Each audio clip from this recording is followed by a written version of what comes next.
fortunate. Let me say, I was not into genealogy. I was into local history. I do live in Lynnfield, and I was going through my local history period. And of course, Marsha was the director of the Lynnfield Public Library. She had so many hats.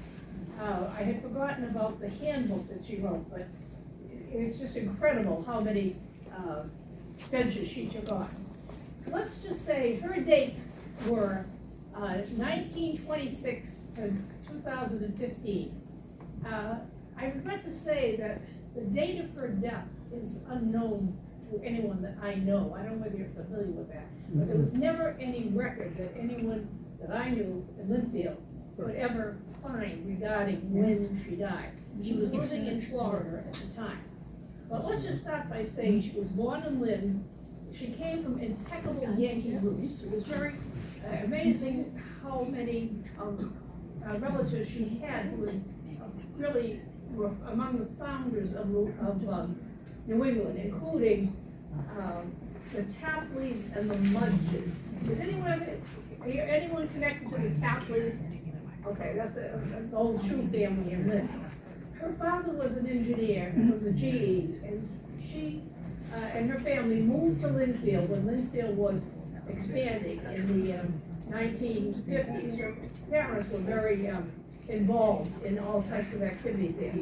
Marsha graduated from Bates College, and I had a friend who was a contemporary of Marsha's, and she chuckled and said, Marsha was really a Betty co-ed, and if you knew Marsha, you can see that she was. She was very popular, dynamic personality.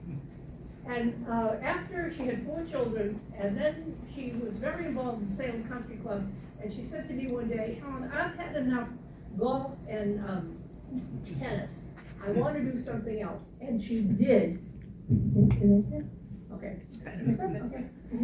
She became totally immersed, as David well described her interests. Nobody could cover all of Marsha's interests, but she went to library school, I believe, at Simmons. She got her degree, and then she became the director of the Lynnfield Public Library. And her dates there were 1967 to 1988. So she served 21 years, and she was just a dynamic director of the library. And she was very closely aligned with the Historical Society, which is how I know Marsha. And her accolade there was that she put the whole catalog online. This is back in the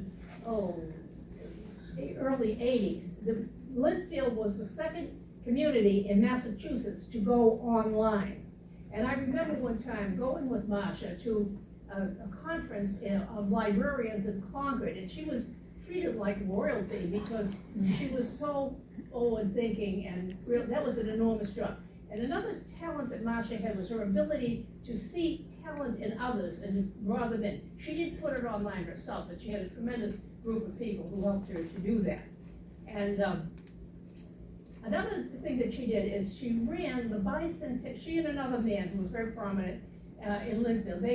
They ran the bicentennial in 1976, and let me tell you, it was fabulous. It was just an enormous event. Unfortunately, I don't think we're going to see that type of event occur this year in Lynnfield, but that's another story. She also took the old history of Lynnfield by a man named Wellman, and which was published in 1895, and under the direction, with many people helping her, came up, I almost brought the book, but I didn't because I didn't want to lose it. Published the history of Lynnfield up until, from 1895, when Wellman history ends, up until the bicentennial in 1976. And it's just a magnificent volume. Because I wrote many articles about the history of Lynnfield, probably too many for some people's taste. But anyway, I used that volume so much. It was so well indexed. It was so clear. It was just, maybe you people in genealogy didn't realize that she was doing that on the side. Plus, okay, so then we go down to her finding, as David has explained about the society and how it was founded, and then TEG. Now remember, in those days, she had to type everything herself. And she would say to me, Helen, what do you get? What do you get? I like to take your stuff because I don't have to do what you do. I just have to type it over again. Because I was doing articles for the Historical Society and so on. And she did it all herself. There was no cut and paste. There was no attachments, okay? So I enjoyed working with Marsha. And I gave several talks at the Society about, you know, the Adams family, not the monsters, you know. The 4 generations, so in other words, it's a very general topic. And then the Lowell family, you know, the Lowell Institute, the whole bit, and of course the Boston Irish. So she was just totally involved in this. And her reputation spread. As I said, I remember going to that conference in Concord when she was just so well received because she was in the midst of doing this enormous task of putting the material online. And also at the Historical and Genealogical Society, I was, for some reason, an elected member of the Massachusetts Historical Society and the Colonial Society of Massachusetts. Now, where's David? Do you remember the Colonial Society? Oh, yes. Yeah. I haven't been for a while, but I was still a member. Anyway, when I said I was from Linfield at this gen, do you know Marsha Wiswall?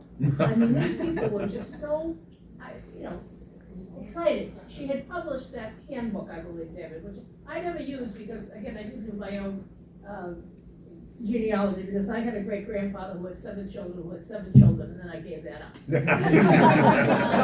One of my best memories was a beautiful day in the summer in Ipswich. She used to like to take me along. I think she wanted to, she was a mentor. She could see that I was really interested and in history and such. And we went to Ipswich and then we went to lunch, and she encouraged me, this is probably in the late 80s, to get a computer. I said, I don't need a computer, I can type.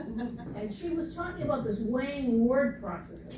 I said, what do you mean there's a little screen and the words? I had no idea what she was talking about. It only took me 10 years more to get a computer, but I finally did. And again, after she retired, she finally published that early families of Lynn, Nahan, Plumstead, all of those towns. And again, as David mentioned, with the help of others, she was really, that's what she could accomplish. She had the idea, she worked herself very hard, but she knew how to include the talents of others. And she published that.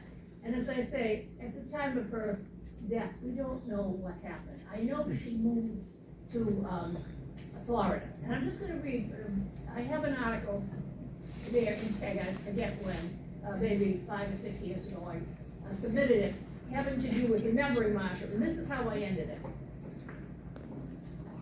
As I mentioned above, I was interested in local history more than genealogy in the 80s, but enjoyed attending several meetings of ESOG. I appreciated the enthusiasm and camaraderie of the researchers over their brown bag lunches. While Marsha's Essex County roots were very accessible, and I must say impeccable, they were, she supported the challenges of all members in their investigations. I recall how pleased she was at one meeting to announce that the Linfield Library had acquired materials, that's in the Marsha Wiswall room, obviously, on French Canadians, history and genealogy. She was also thrilled when a newcomer at one meeting said he was pursuing his Greek roots. Recall, this was before the advantages of doing research on the internet. Marsha was a person of tremendous energy and vision, both of which were most beneficial to Linfield Public Library and to ESOG. The date of her passing remains uncertain to us at this point. A rich irony considering the meticulous care she took in her genealogical researches. But no matter, one thing I know, Marsha would be thrilled to see her legacy carry on through the work of ESOG and the continuing publication of TEG. Keep up the good work and congratulations on the 50th anniversary. And by the way, the lunch was very good.